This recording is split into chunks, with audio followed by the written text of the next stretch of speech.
Not a bad little spot for the night. Parked up here by Stora Bjornvatn. What an interesting old day we've had at the waterfall pools and everything. But when we went to the service point, the water pressure to fill the van up with water must have been, I don't know how much water pressure there was. It was like, as soon as you touched the button, the hose was flailing around and there was water spraying everywhere. So we tried to sort of slow the water pressure down by kinking the pipe. And I went off to do the other bits of servicing. Jen was there filling the water up, and she says, I think it must almost be full now. And as she pulled the pipe out, it must have just filled just at the wrong time. Of course, it went absolutely flat out. And poor old Jen, she got absolutely soaked. There was water going everywhere. It was gushing back out of the tank in the van and everything.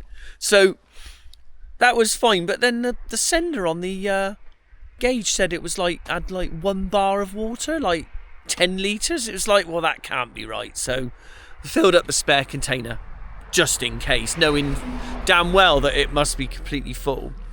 And then got to this lovely park up here, and I went off and pulled the little panel out, got the sender out of the water tank, and I just wonder if that much water had gone in the tank at such high pressure, the little wire for the water pump that's actually inside the tank had got sort of moved inside the tank, and it was blocking the little float sender from going up and down. So I had a little fiddle with that, put it back together, and it all seems to be working again now. So that's good. And then we had a cup of tea and a pastry, so it can't all be bad. But these are the things you have to do when you're on the road sometimes. If you get a little problem, you can often sort it out. But anyway, that is some sort of radar thing behind me. I don't really know what it's for. I guess it could be mobile phone, because we do have a good signal. Not that that's what I'm looking for in a park up particularly, but it's very nice. And there's actually unusually very good access to this lake just down there. So if you ever pass in between Gloppefossen towards Rjukan, there's a blooming good park up here.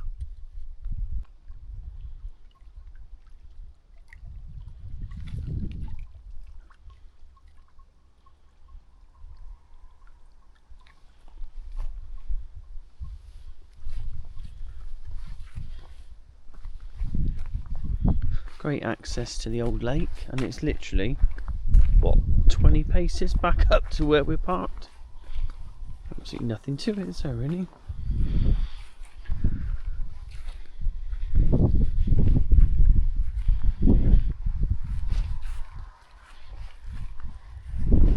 So this is the old salad flyby. You ready?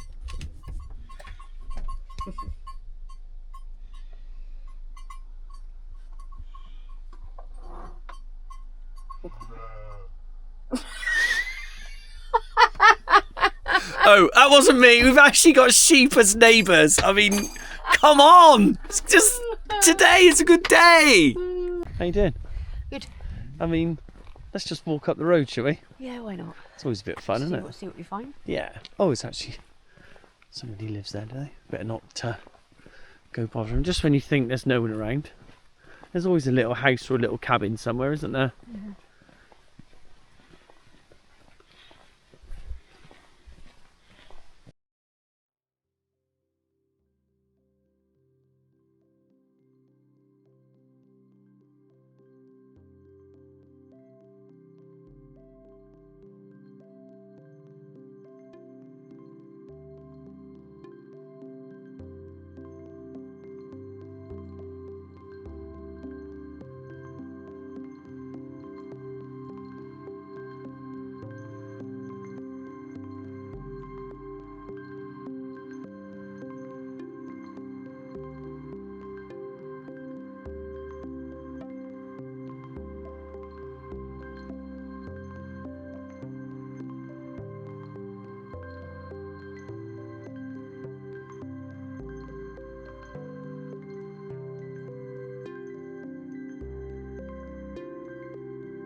So here we are at Gloppefossen, or Gloppefossen I guess it might be called.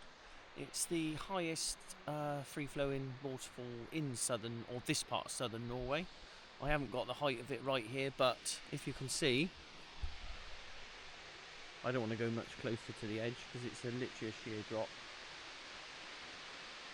There it is, look, and look at this.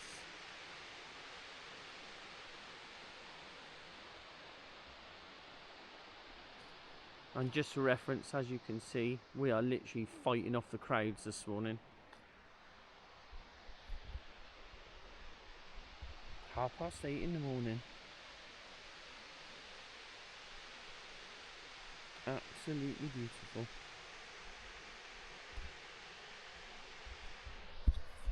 And set ourselves up for a big hike to get to the waterfall, because something we've read said 2 hours. But it must be 2 hours to the bottom, to get to the bottom of the waterfall. Whereas this, from the top, I don't reckon it could have been 5 minutes, to be honest. It was a lovely little path. Not signposted or anything, found it on Google Maps, put a drop pin on it, and put the van literally straight on the trailhead, so, which is on the road, so, and there's parking there, if you're interested in that sort of thing. Love it.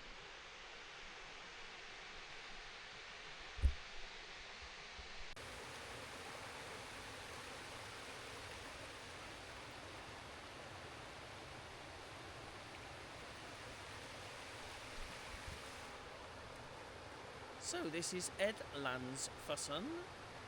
It's about 4k up the road from the last one we were at, which was called, Jen? Gloppefossen. Gloppefossen. Sorry, had a little block there. Dead accessible. You can literally see it from the road. So this one, just drive up the 450, you'll find it.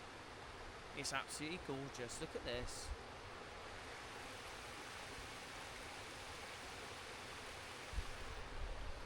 And if you don't mind getting your feet wet, you could the stream doesn't look particularly deep. There's loads of stepping stones. You could easily get over to it if you wanted to.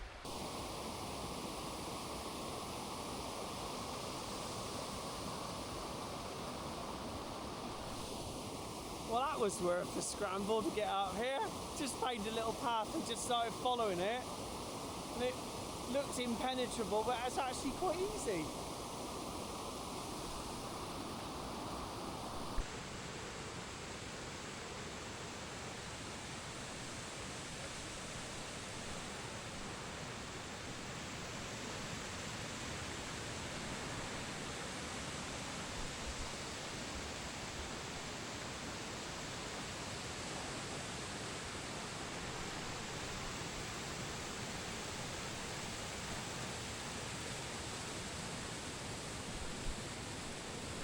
So that over there is the Vermork heavy water plant, which the heroes of Telemark sabotaged in the Second World War. If it's not a story you're familiar with, it is probably, in my opinion, one of the greatest acts of war sabotage and survival that you've ever heard of. So if you don't know it, go away and look it up and see what those guys actually did and what they endured to carry it out.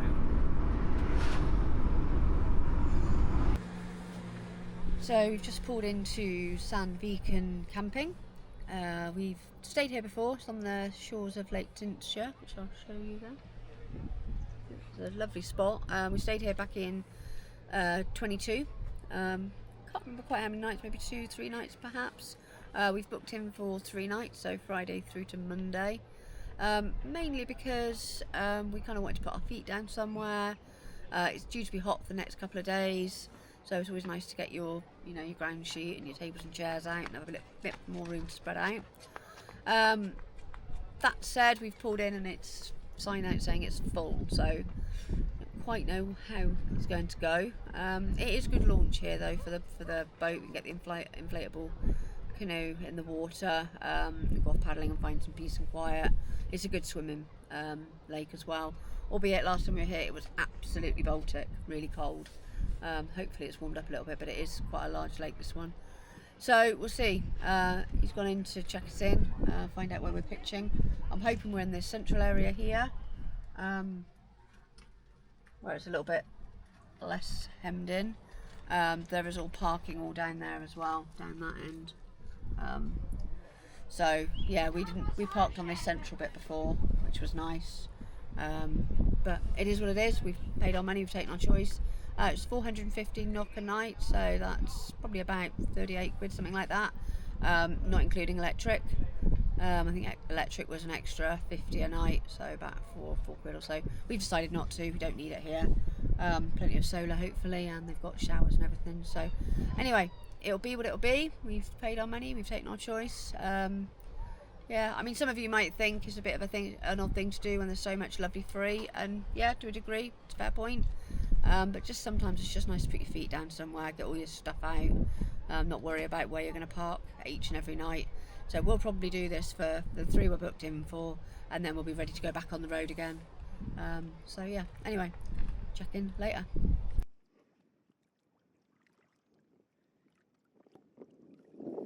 Here we are, bit of paddling on a Saturday morning on Lake Tinnsjå. Well away from the campsite now, only 10-15 minute paddle, just trying to stay quite close to the shore, as you can see. We're not ever so brave. At the moment the wind is sort of in our faces, so we're keeping an eye on that because the wind does pick up on this lake. We have had a little bit of a touch and cloth moment on this one back in last time we were here in 2022 when the wind got up, and yeah, it was a little bit of a passage on the way back, but it was fine, no drama. And we've got a better boat now, so yeah, this is a Sandbanks inflatable. Is there a model? Explorer, I think it's called. Yeah. It's a high pressure one. High pressure. It's our second year using it. Bought it at the outdoor show last year, I think it was. Yeah, it's really nice to paddle. It is inflatable, but you don't feel like it's a rubber ring as such. It does feel quite manoeuvrable, but yeah, views are spectacular. And it's absolutely silent.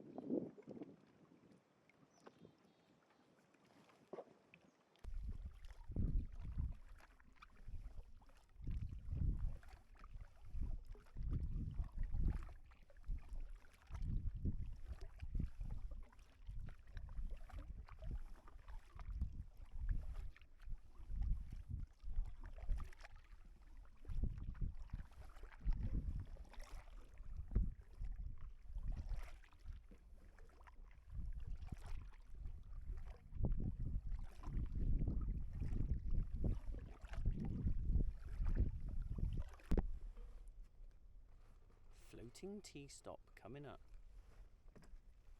Oh, bit of food as well. We're not far from being back now, but I think we paddled a bit further up the lake than we thought we were going to, because we were looking for this little beach that we'd found 3 years ago, and we couldn't see it anywhere, and we convinced ourselves it was nowhere near as far as what we went today, because this new boat paddles so much better than the old one. I don't think we'd have got there in the old one, put it that way. But maybe the lake levels are a little bit higher or something.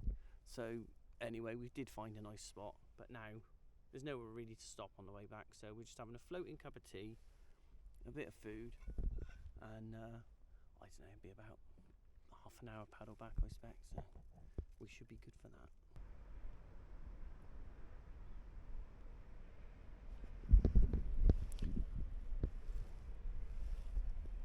Day 2 on the water, taking a slightly different arm of the lake today. It has actually got another name, but I'm really sorry, I don't know what it is. There's absolutely no wind this morning, although we did think that yesterday. I wouldn't say we got caught out, but it did get a little bit blowy. But this, again, I mean, you don't want to listen to me babbling.